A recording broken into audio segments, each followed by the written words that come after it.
KrisAnne Hall. KrisAnne, good to see you. Thanks for being with us today. Thank you, Gina. It is always my pleasure. Thank you so much. You know, I read Washington's case, and I have never seen a larger legal farce in my entire life. I don't even know how anybody in the legal field could make this argument with a straight face. It is nothing but a list of allegations that equate to nothing but non sequiturs to the argument at hand. Okay, you're going to have to probably define non sequiturs, because I am like a word junkie. Like, I literally study words for a hobby, and I don't know what that means, so I'm pretty sure my audience doesn't either. It means that the things do not correlate with the argument. So the argument is Donald Trump violated his constitutional authority by creating this executive order. But allegation after allegation after allegation has nothing to do with Donald Trump's constitutional authority or the authority of this Immigration Act at all. But one after another, the allegations are what speeches Donald Trump made during his campaign. And we are supposed to take the statements that Donald Trump made during his campaign and use them as a legal argument for the unconstitutionality of this executive order. Yeah, it's funny because no one ever used anything Obama said in his campaigns against him, like that he was going to be transparent, for example, and he was the least transparent president of all time. That does make me wonder. For example, we all know that Obama did something very similar to this, that other presidents have done bans on specific countries. Will that play at all in this decision? Do they have an accountability to that fact, or can they just ignore that and be activist judges? Well, you know, I think the very question that you're asking, Gina, is illuminating the very disease that we have here in America. This out of control judiciary, this idea that the judiciary exists outside of any checks and balances. The checks and balances that existed and that are created through the Constitution are checks and balances where each of the branches check each other. It's not the judiciary that looms and rules over the other two. There's a check and balance between the two. And Judge Robart's opinion that the executive order, well, I don't even suppose we even know what his opinion was, constitutionally speaking, but personally speaking, he found the executive order offensive and then decided that he would overturn the ban. Well, the proper constitutional mechanism, the proper check and balance would be not for the Justice Department to halt what they're doing, but to simply look at that judge who is just one man and say, look, you made no basis for your opinion. There is no basis in Constitution. There is no basis in law. This is a personal opinion. Mm-hmm. This is a personal vendetta.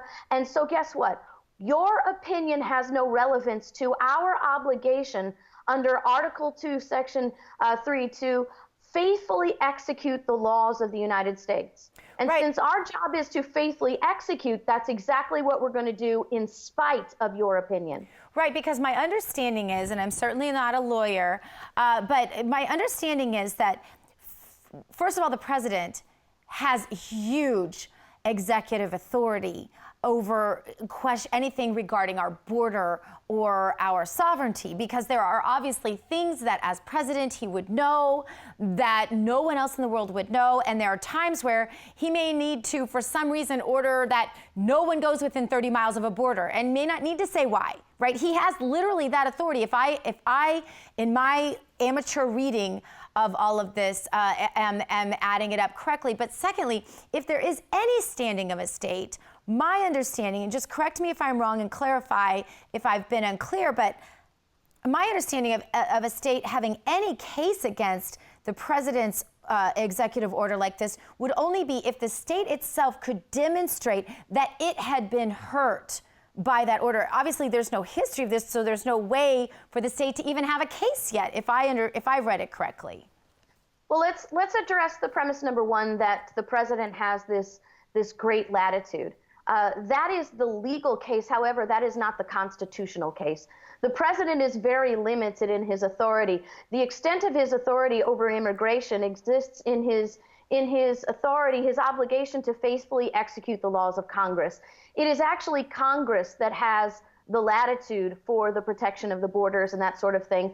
We don't teach the Constitution properly, so we forget that the president is not always the commander-in-chief of the military. He is only the commander-in-chief, constitutionally speaking, when there is a formal declaration of war. So without a formal declaration of war or an emergency situation that he is allowed to defend the people of the United States from invasion for a very short period of time until Congress actually can create an act, and it would end if Congress made no act. So the president is very limited in his authority that way constitutionally. Now, legally, we've expanded that power beyond the Constitution.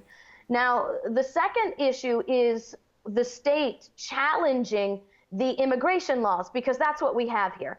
Constitutionally speaking, we have delegated, as a union of states, the authority of immigration to the federal government. It is the authority to create the uniform rule of naturalization.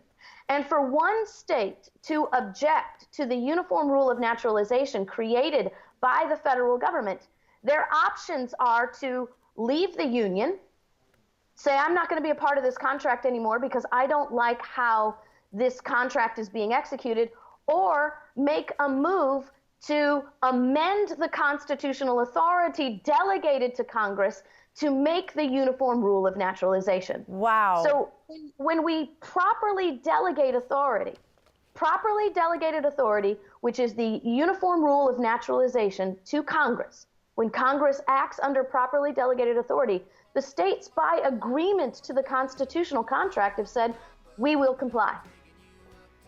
Wow, I learned a lot from you, as I often do, Kris Ann Hall. I wish we had more time. Want to have you back soon. Thank you for being with us. Thank you.